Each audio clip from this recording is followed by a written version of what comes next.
So I'm here talking to Robert Greene about his new book, The Laws of Human Nature. This book is how many years in the making? I would say between 5 and 6, but it's probably more like 58 years in the making, you know? Why did you decide to write this book? So you came off Mastery, which is Yeah, about how we sort of find our life's task and yeah. how we achieve, sort of mastery over it. Why did you decide to go from there to human nature? Well, in Mastery, we have chapter 4 on social intelligence.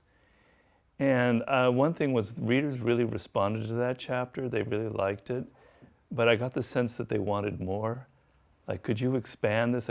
People kept asking me, well, how do you read people by their body language? Things that I kind of opened up in that chapter. So I sensed there was a hunger for this kind of knowledge dealing with social intelligence, but sort of from a different angle. You know how I don't look at things from the usual self-help, positive, Pollyannish angle. I look at it from the dark side. Right. That people are actually hiding a lot of inner turmoil and aggressive impulses. And I felt like there was a hunger for more of that kind of knowledge. But also, in the over 20 years of writing Power and researching it and consulting with it, with many different powerful people, I had this feeling that people are really difficult. It's what I write a lot about. And we spend so much of our time, particularly now in the 21st century, dealing with technology, dealing with our phones, dealing with algorithms. It's like we're immersed in this. But the source of our misery, the source of our pain, the source of why we're so fucking messed up right now is we don't understand people. People can't be reduced to an algorithm. You can't figure them out through your smartphone. And I've dealt with people who are very powerful, who are brilliant in their field, and they come to me with the simplest psychological problem, a political problem. I can't handle this partner. Excuse me. So I had this feeling, when I wrote Mastery, I sensed that we're losing a sense of how to make things, and I really wanted to address that. Well, I also felt in this book, we're losing a sense of psychology, of what makes people tick, and it's causing cascading problems in the world. So I felt an urgency to kind of address something that people don't talk about.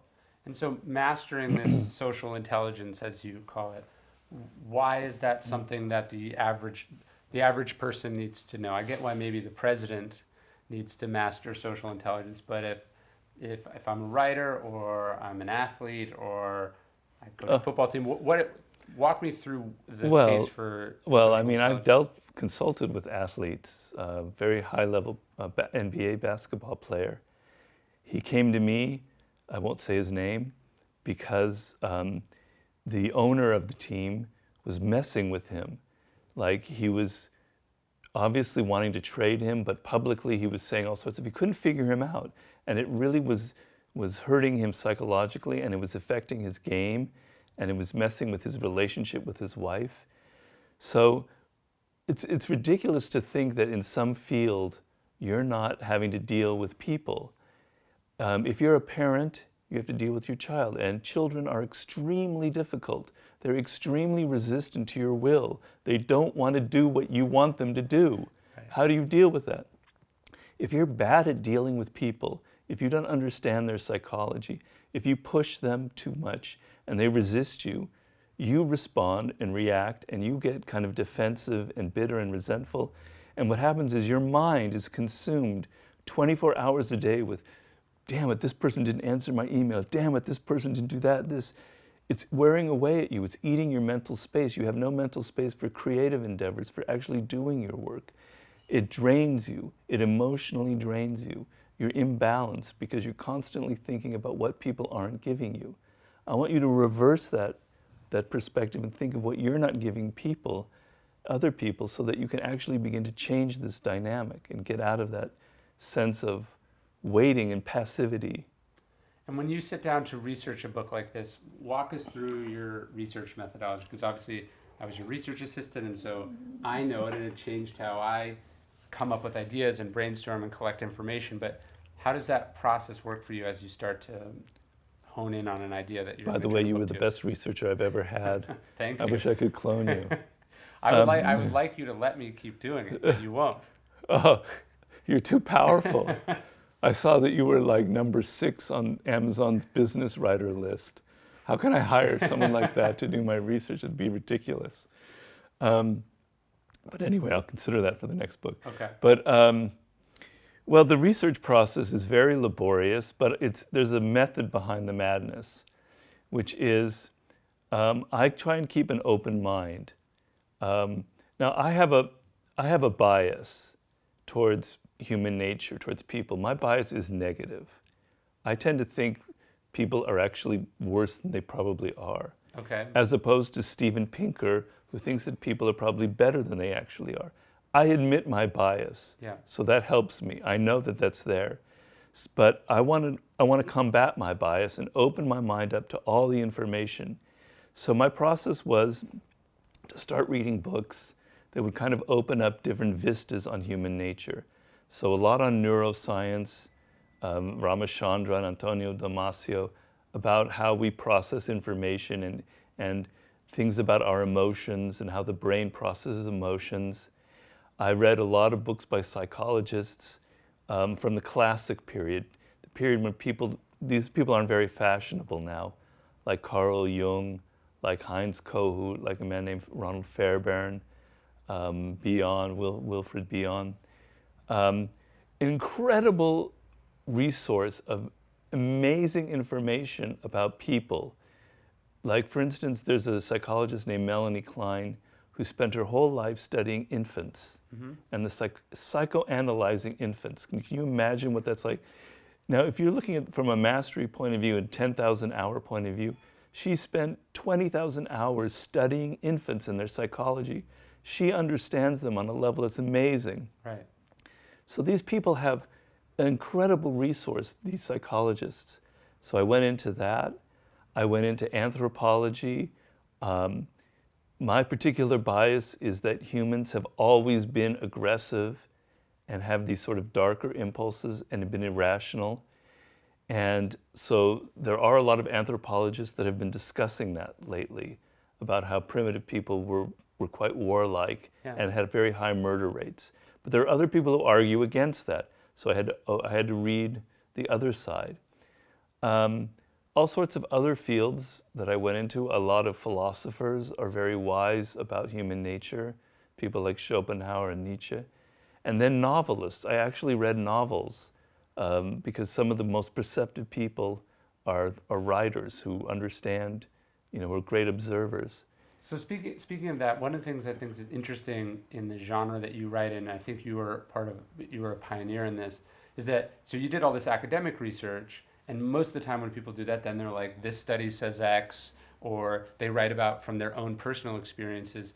You've always relied on historical stories, or in some cases myths, to illustrate your points. Why do you talk to the reader as through story? Why have you always done that? Well, I'm very focused on the reader. I'm always thinking when I'm writing, how are they going to absorb this information, right? And there's a problem that psychologists have noticed, that if you're a teacher, you assume that your student has the same knowledge that you do, and therefore you're a bad teacher. I know that my readers don't know necessarily what I'm talking about. They don't know if I'm talking about Carl Jung. If I throw out jargon, they're not going to get it. So I have to make it understandable to the average person. Right. Well, in the Art of Seduction, I talked about how telling a story lowers people's resistance, makes the mind open up. When we were like 2 or 3 years old, the sense of being carried by our parents or playing peekaboo, of not knowing what comes next, is very deeply ingrained in human psychology. So if I tell you a story about Rockefeller to illustrate aggression, I know as the reader is being pulled into this story, they don't know what I'm telling. They don't know who is the aggressor in this story. Right. They don't know the lesson that I'm trying to derive. So they're going to want to read. They want to go further and further and further. I've tricked them into coming to page 8. Whereas if I immediately hit them with Jung and this study and sociology, their mind closes off, they're falling asleep. That's the mistake 98% of people who write books out there make. They don't think about the reader. They assume that the reader is as interested in the material as they are. You have to seduce the reader, so I tell stories. Is that a form of social intelligence then? You're sort of going, you're not thinking, oh, I'm right, or this is a fact. Yeah. You're thinking, how do I effectively deliver, what's the most effective way to deliver what I'm trying to do or get the end result that I want to get? Yes, that's a very good point. So a lot of problems that people have in the social realm is they're not practical. So if you're thinking in terms of what you really want, it changes the whole game. If you want somebody to do your bidding, to help you, to finance your film or whatever it is, if you come at it from, oh, this is what I deserve, please give me this, I'm so brilliant, it has no effect. But if you think in terms of how they think, the stories they want to hear, what will please them, what will interest them, the game changes. You have the power to influence them. So I have the power to influence the reader when I start thinking about what the reader wants, how to draw them in. The key to my method of writing, I wrote a kind of a secret code to how I write books. Okay. It was chapter 31, I think, or 30 in the strategy book, the 33 Strategies of War. Communication, I used Machiavelli as the prime example, and how you communicate, and what are the ways of styling your work that will have the greatest effect. So speaking in an authoritative tone, saying things that are kind of strong, are ways to get a reaction out of the reader. You want to get a reaction. You don't want that kind of mind-numbing feeling that you get when you read most books. Right. Yeah. So your book is obviously about human nature. Yeah. And you said to me, you said the number one law of human nature is that we deny there is such thing as human nature. Human nature. And you have a quote from Horace in the book where he says, you can throw nature out with a pitchfork, but it always comes back. Right. So as we study human nature, what do we discover? Like what are we trying to understand as we study human nature? Well, very simple. You don't know who you are. You walk around in your world and you're kind of sleepwalking. You assume you have an identity, an opinion, an image of yourself that is actually somewhat false. You think you're maybe greater than you are. You think you're whatever that image is. But there's something else going on inside you. You don't know the source of your emotions. You don't know what really motivates you, what makes you tick. And they say the same thing about other people. So look at it this way. We evolved over hundreds of thousands of years.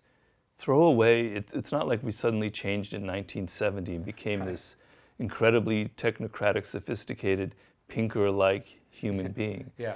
We started out as primitive, Homo sapiens, and before that, Right. Homo erectus, etc.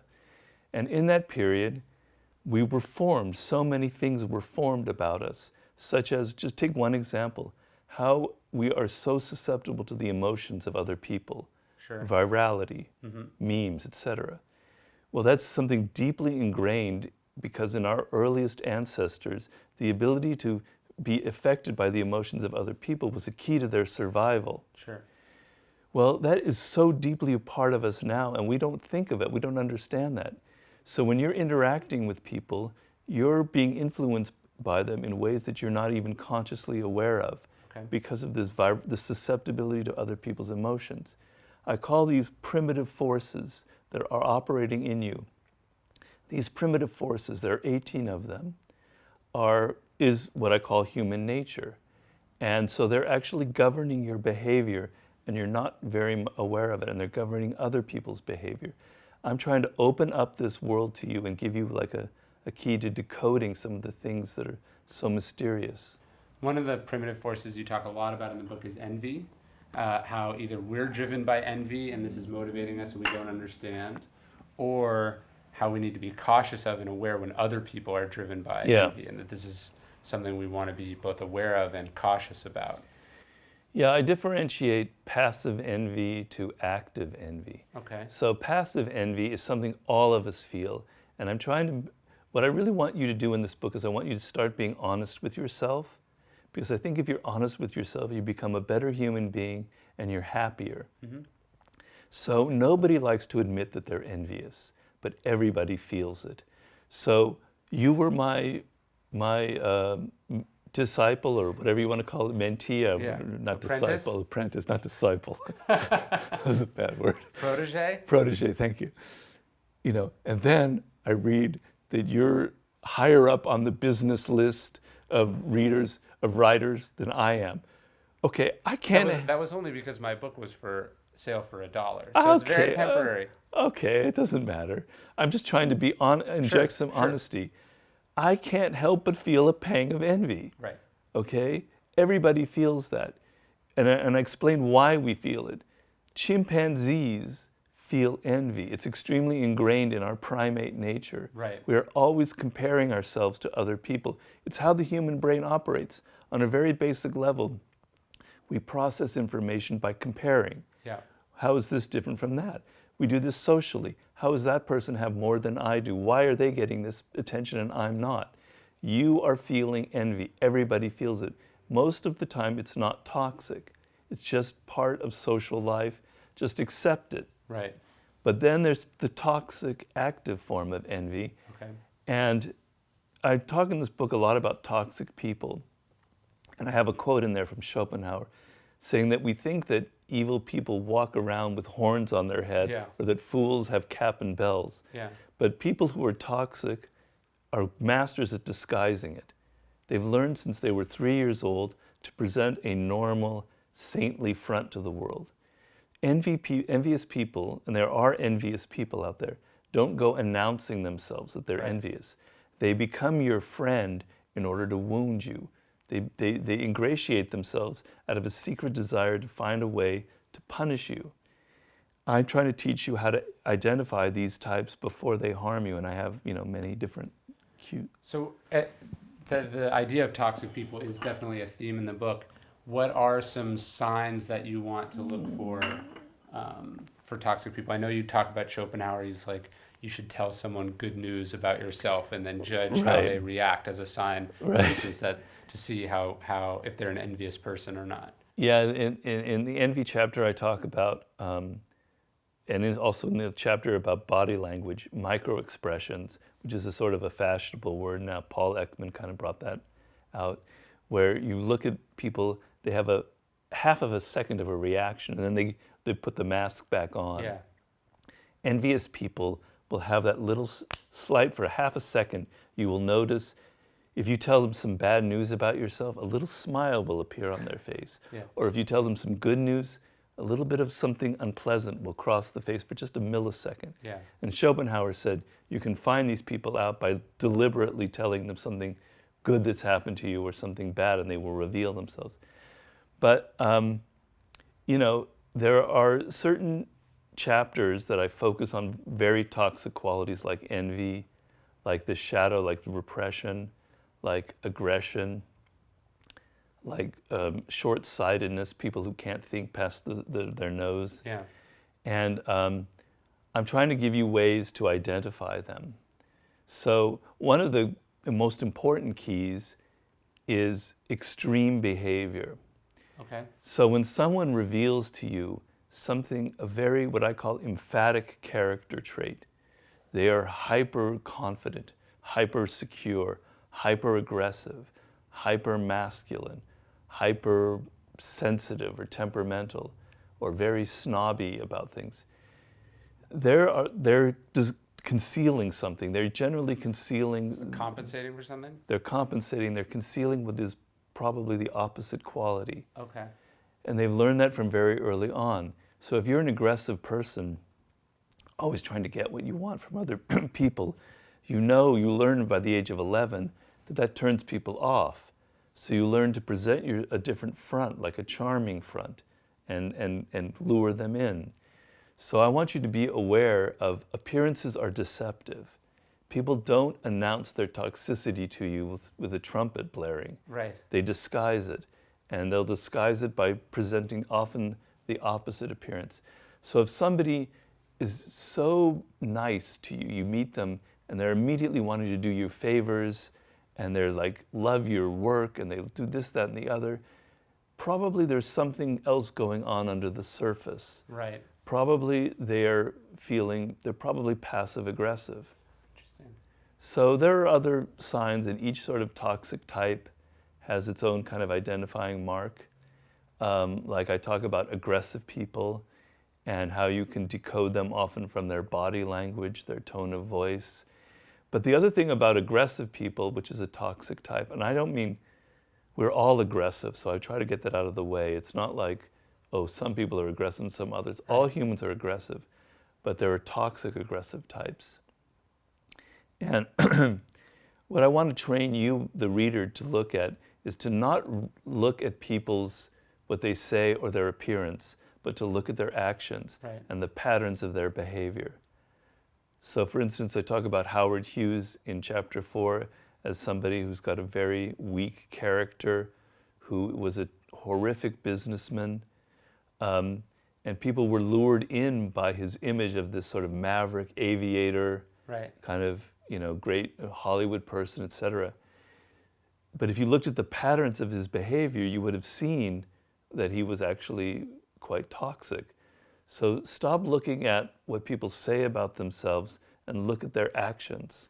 Right. What's the expression now when someone tells you who they are, you should listen? Or shows you who they are, you should listen? Yeah. Yeah. One of the things you talk about in this book, and I think it's kind of a theme in all your books, is sort of the art of persuasion. Yes. And you sort of lay out how understanding human nature and our own nature, I think the phrase you use in the book is a master persuader, like how to become...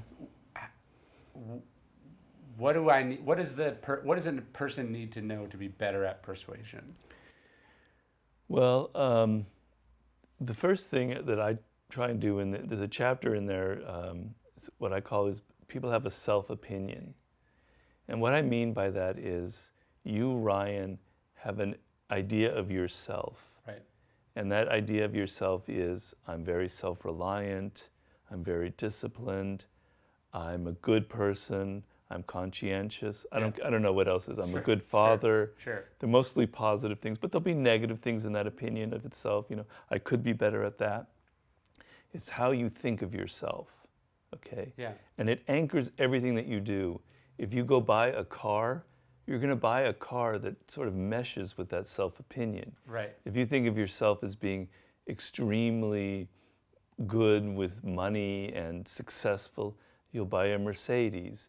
But if you think of yourself as very conscientious and saintly, you'll buy a Prius. It governs so many of your choices. Right. Okay.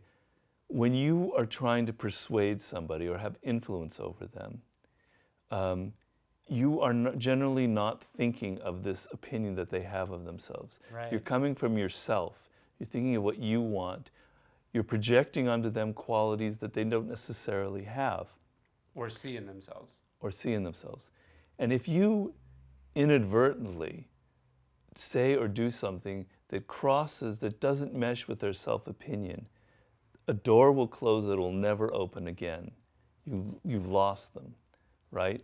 So if you think of yourself as being really an independent person who makes up your own mind about things, and I try and say, oh no, Ryan, I think you've been manipulated. Well, man, you're going to get really angry. That's not how I think of myself. And you're not going to show it, but you're going to kind of inwardly turn against me. Well, that's the sin that most people commit. They don't understand that the other person has their own psychology, their own belief about who they are. Instead of violating their self-opinion, you want to validate it. There's the quote in there from William James is, the single greatest human need is to be recognized. People want to feel validated for who they are. Right. They want attention, they want to be recognized. I don't care who you are, that's what you want. If you can give that to people, if you can feed that self-opinion, if you can show that they are who they think they are, or you can kind of say that you could even be better at what you're doing, then suddenly they're open up to you, and now you have room to influence them, to change their behavior, to divert them in the direction that you want. So the number one principle is to stop thinking of yourself. When you find yourself in a moment where you want influence, when you want to persuade something, whether it's your boss, your child, your spouse, your first reaction is my needs, what I want, who I am.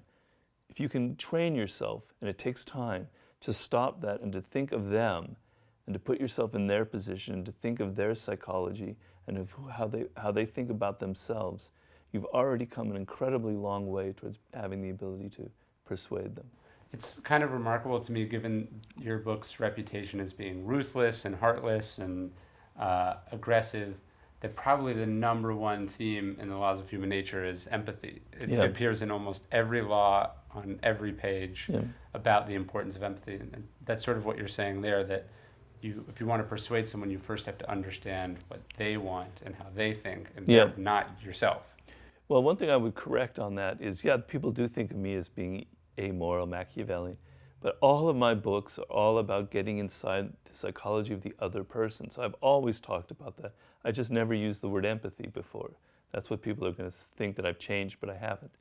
But the idea there is we have a power, a hidden power. It's almost like a Superman type power that we don't use. And that power is empathy. It's our ability to think inside other people, to think inside of even other objects. It's sort of the origins of science itself. And so this empathy is not something that's intellectual. I like to take a lot of the things in this book, I try to take away from the intellectual realm. It's a visceral, emotional quality that we have. Mm-hmm. We can feel what other people are feeling. I can't really know what Ryan is thinking right now. You have a screen there, it's impossible. But viscerally, I can sense your moods through your body language, through things that communicate itself non-verbally. And so this ability to get inside the moods of other people, their emotions, their quality, their tone, is to me the essence of empathy. And if you think about it, our ancestors from hundreds of thousands of years had to survive in a world with predators, with saber-toothed tigers, with animals that were going to kill them in an instant, and warring tribes, before the invention of language. Sure. Right? And how did they communicate? They communicated non-verbally. They understood each other in a visceral way through non-verbal communication. Right. We have this power. And I have an icon in the book, Milton Erickson, a great psychologist who's sort of the inventor of hypnotherapy, who was a master at nonverbal communication. This is sort of the ideal that we could somehow reach at some point. One of my favorite parts in the book is related to empathy. You talk about most people go around and we have this idea of schadenfreude, where we're sort of rooting for other people to fail, or we take pleasure in their defeats. And then you talk about, is it Mittenfreude? Mitfreude. Mitfreude. Yeah. What does that mean, and why is it important? Well, it's actually a phrase from Nietzsche. He says we feel schadenfreude, really we should feel Mitfreude. And Mitfreude, literally, Freude means joy. Schadenfreude means pain in joy, getting joy in other people's pain. Mitfreude means joy with, mit meaning with. And it means when other people have something good that happens to them, you feel their joy. So it's very unnatural. If somebody comes to you with good news, your immediate reaction is, most often is, oh, I'm a little bit uncomfortable. Why not me? Yeah. Why you? Oh, maybe you're just lucky. Or, you don't really deserve that. You're not, you may not be honest with yourself, but that often happens. Yeah. Can you train yourself to actually feel the joy that other people feel when something good happens to them? It kind of opens up your whole mind, your whole spirit. One of the most important chapters in this book is the chapter on attitude and how your attitude towards life affects what happens to you. And I talk about Anton Chekhov, a Russian writer, who's to me one of the great icons for this book. And he had a horrifying childhood. His father beat him every single day, never even knowing why he beat him. They grew up in poverty. His father abandoned the family when he was young. He had nothing in life. And he lived in this miserable small town, the most miserable town in Russia you can imagine. And one day he decided, in the depths of his misery, after he was left alone in this town to look after himself at the age of 16, he said, I want to not feel this burden by all of these bad feelings towards other people. I'm going to start thinking that my father can't help himself, that he was born a serf and he's been bred to be this awful person. And my mother can't help herself, and my siblings, it's just human nature. I'm going to accept them, and I'm going to love them for who they are. And he felt this insane wave of freedom. He was free of all his own negative emotions that were burdening him day in and day out. And it changed the course of his life. So that's sort of the essence of Mitfreude in another way, of kind of accepting people for who they are, and the sort of the freedom that ensues from that. That connects to the thing that you and I made together, which is the amor fati coin. Yes. Which is the idea that it's also a Nietzsche phrase of sort of loving everything that happens to you, not resenting it, not fighting against it, not carrying around a grudge or a burden, but sort of embracing it and finding the good in it. Yeah. Where does that fit in with our human nature? Well, it doesn't fit in because it's not natural to us. Our natural frame, our natural starting position is when something bad happens, why me? You know, to feel sort of a grievance, to feel that things aren't fair, to feel that other people aren't giving you what you want or what you deserve. We start from a position of feeling kind of sorry for ourselves. Right. We deserve more than what we're getting. And so a lot of what I'm talking about in this book is overcoming some of these natural elements in human nature and turning them around and using them for another purpose, another way. And amor fati is very powerful in that you train yourself to accept everything that happens. It's sort of a banality to say that things happen for a reason, but there's some truth to it. It's like, for Nietzsche, it was, this is life. Life involves pain. Life involves adversity. You're going to die one day and it's not going to be pleasant. Your friends and family members, they're going to die one day and it's not going to be pleasant. You're going to have failure in life. People are going to hurt you. But that is life. That's what it is. So to resist that, to be angry about that, means to not love life itself.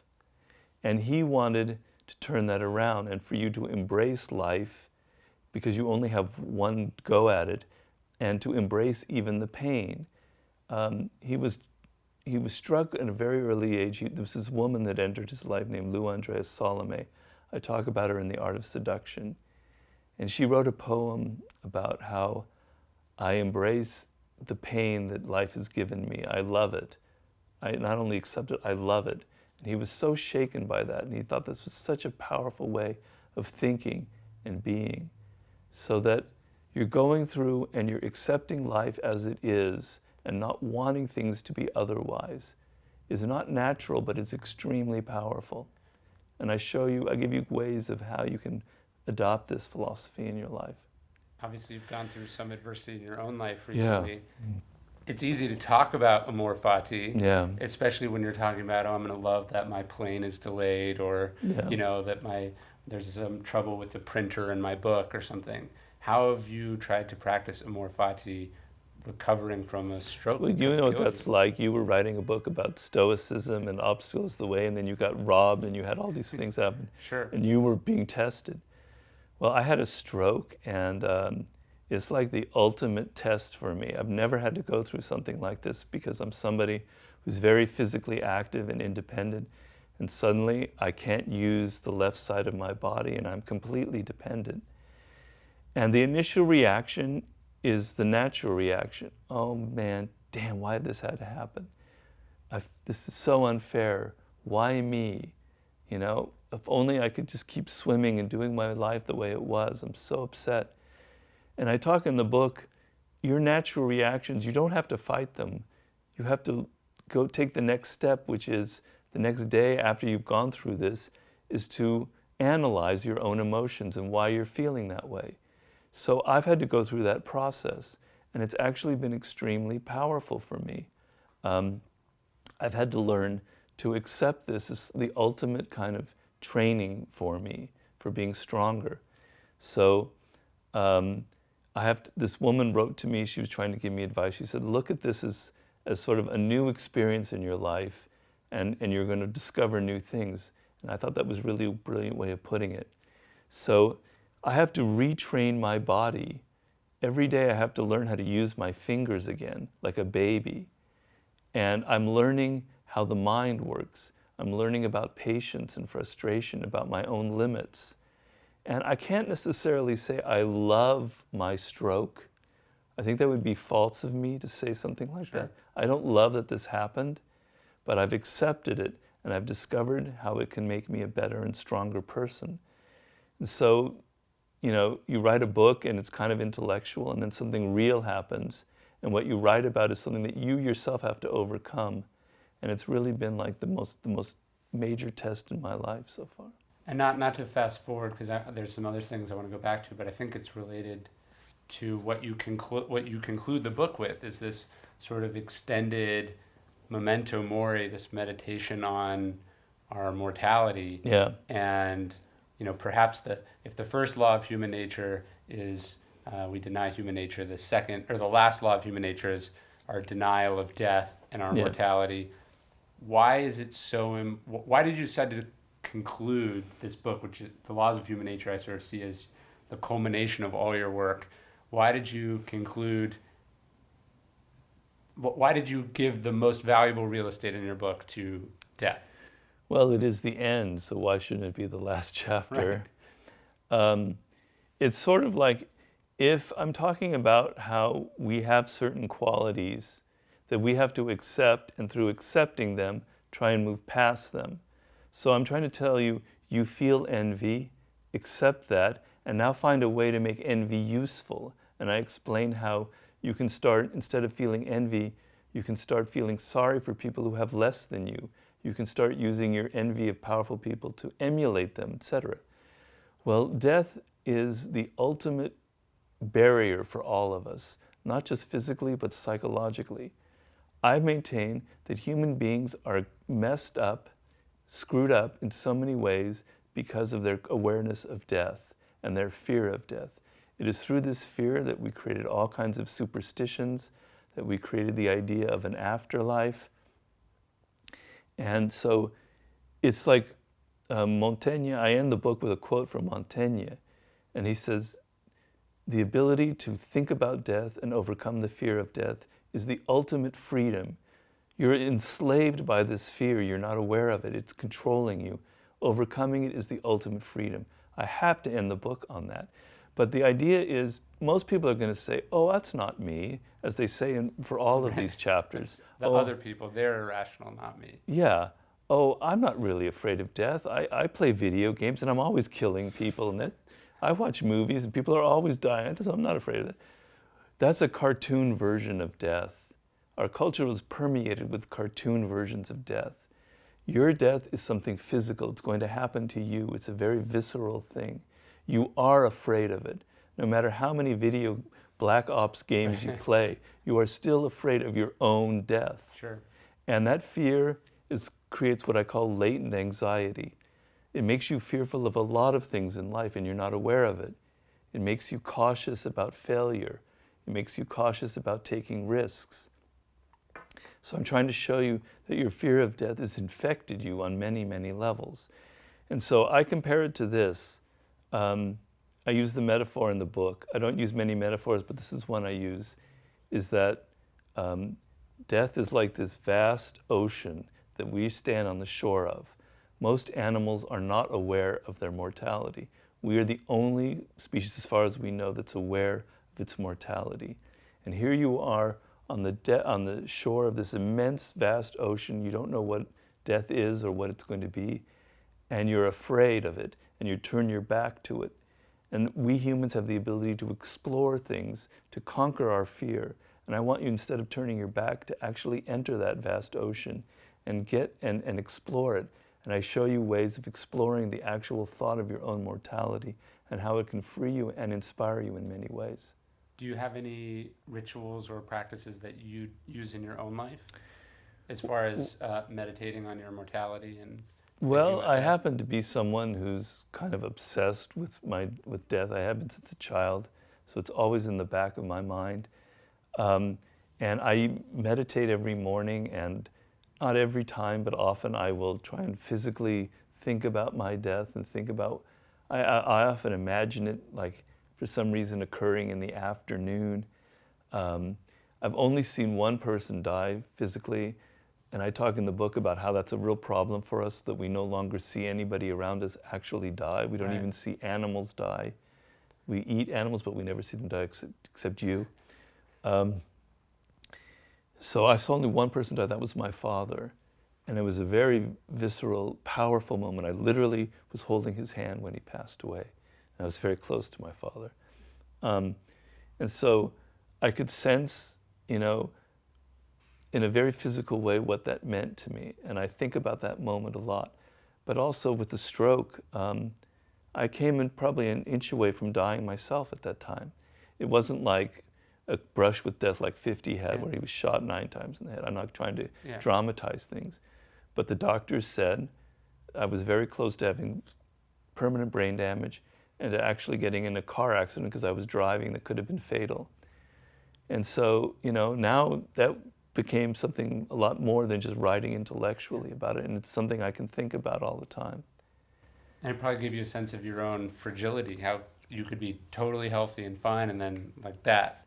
Yeah, and now I look at myself as someone who's been visited by death, and I see other people, and I say that they haven't been visited by them, like I'm separated them from somehow. And I think people who've had a brush with death feel that way. I know 50 expressed that to me. And that's sort of an amor fati. You now have an experience that's additive that other people haven't had.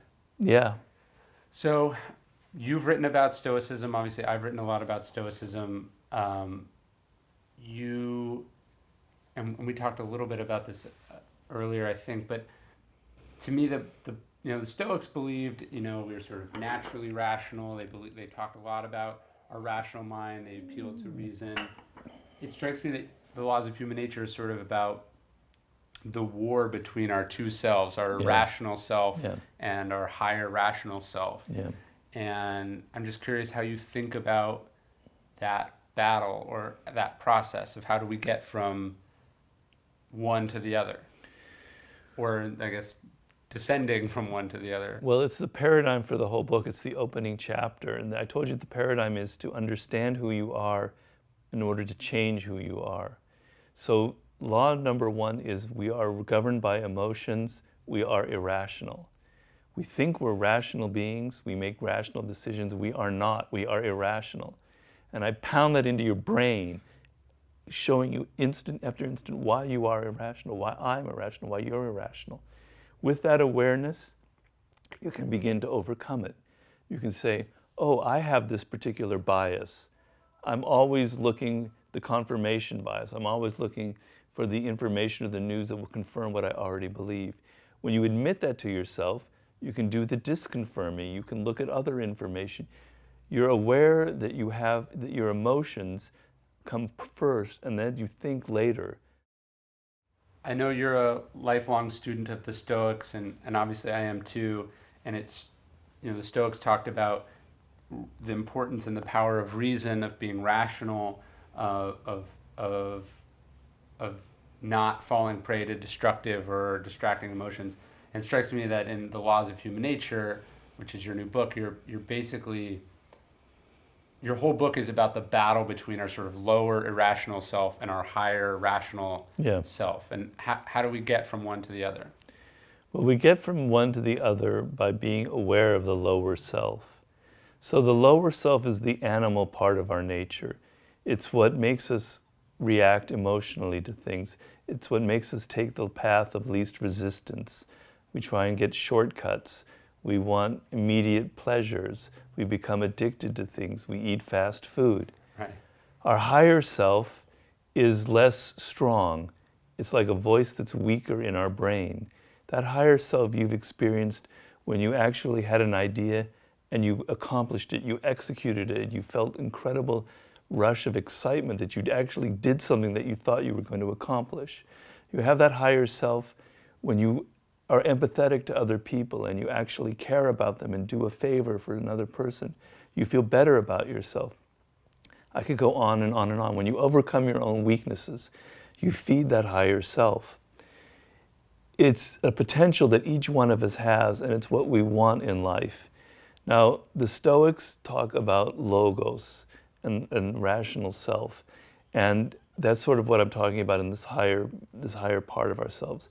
And the paragon of that I have in the book is Pericles, the great ancient Greek statesman. And Pericles is the paradigm for how to get out of that animal lower self. Right. And his decision was, as a human being, I am naturally emotional, and I want to worship something. I want to value something in life.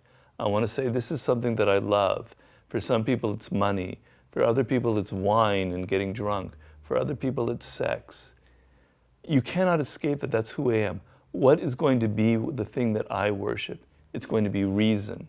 It's going to be Athena. It's going to be thinking, nous in ancient Greek. I am going to worship rationality. I am going to love it as this incredible power. And I'm going to turn it into an emotional thing. I'm going to love thinking for itself. Because if you just say, oh, I'm just going to be rational, it's kind of worthless, because Right. you're always going to be fighting your emotions. But if in each situation you say, what gives me pleasure is not reacting in the animal way, but thinking my way through it, analyzing who I am, analyzing what I'm doing, and getting actual pleasure from that process, then you can conquer the lower self. And he is an amazing example, not studied enough in this world, because he practiced this as the leader of a great democracy under incredible amounts of pressure, making very important decisions all the time. And he was able to step away from all the heated arguing and irrationality that was plaguing Greek politics, and find out a way of, a middle course, a way of overcoming that in himself and in other people. So he's sort of the paragon for that. And why do you think, if you look at where we are right now politically, culturally, in every way, if you pull up someone puts a political comment on Facebook or you're watching television, it appears that irrational thinking is the norm and that the lower self has taken over for almost everyone. It's getting worse and worse and worse out there. I don't know what it is, if it's social media, if we're going through a period like, if you read a biography of Montaigne, and his moment when he was living in France, it was a moment of incredible turmoil and people were becoming insane and irrational. Maybe we're living through a moment like that. I talk in the book I have a book about generations and how things happen through history, and moments of great rationality in history are often followed by moments of extreme irrationality. It's what I call the animal spirits in us. We actually get pleasure from our emotions, from feeling anger, from feeling outrage. If your outrage and anger and hate can become addictive, it's the only way you feel alive. It gives you a rush of adrenaline. God, I hate that person. I hate Donald Trump. I want to kill Donald Trump, which is actually something I won't go into. But it becomes literally a physical addiction. Right. And people are addicted to these emotions. It's the only way that they can feel alive. And to actually sit back and have to think about what they're saying on Facebook or how they're responding is painful. It's unpleasant. It means accepting that they could be wrong, that maybe their convictions and their outrage is misplaced, that their anger is foolish. Nobody wants to admit that. It's better to think, I'm righteous, I know what's right, fuck everybody else, and One of the main things in the book is we humans have aggressive impulses. I don't care who you are, the sweetest, most lovable person has aggressive impulses. And we have to find a way to channel them that are socially acceptable. Well, venting our outrage in social media and getting angry and saying, I hate these people, screw them, I'm gonna beat people up, is a way to vent your aggressive impulses, but disguise it to yourself. Right. Like, I'm not fighting because I'm violent, I'm fighting because I believe in a cause. Actually, you're fighting because you are violent. That is the primary motivation. Sure. So we can wrap up here. You have this book. It's now out everywhere. You've worked on it for all these years. What do you feel like you learned about yourself writing this book, or going through what you've gone through, or now putting it out into the world, that's either made you better or changed how you live or behave? What's the main thing that you feel, like you said, that sometimes you go through things after you've written a book and then you have to go back through and learn them and actually practice them. What do you think the main thing that you've taken away from this book that maybe you hope readers will also take away? Well, it's altered how I look at other people. It's having lived with it for so long, I've always been someone that's kind of not accepting people for their appearance, trying to figure out what's going on behind the mask. But now I'm armed with much more knowledge and awareness and thinking.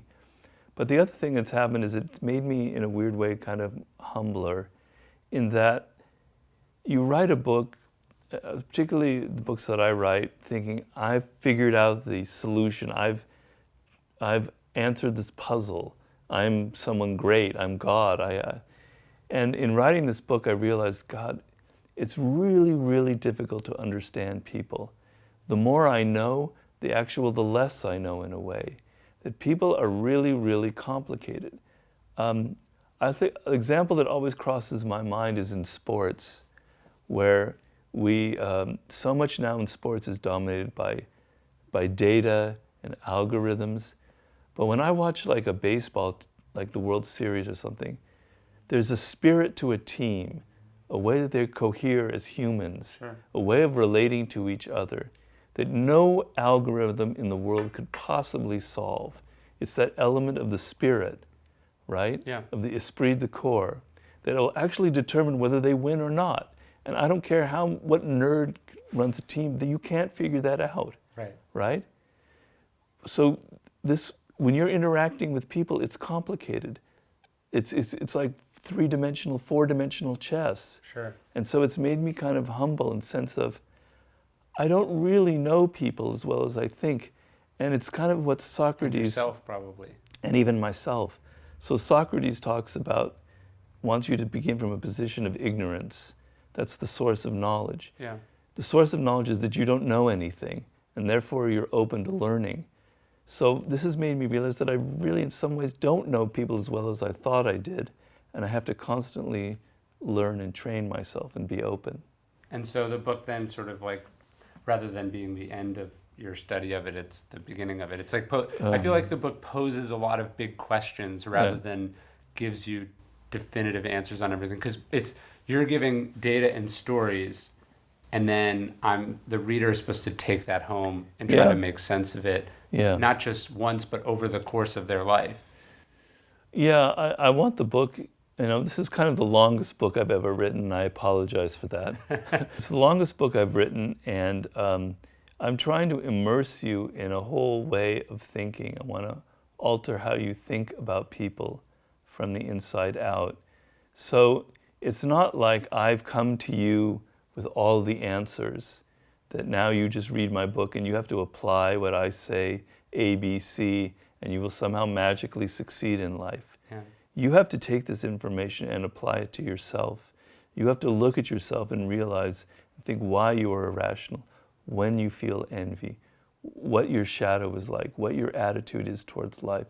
I'm posing a challenge to you, and the book is sort of, will you meet this challenge? So in that sense, it is kind of open-ended, and it depends on the reader. Well, that's the book. I hope everyone checks it out.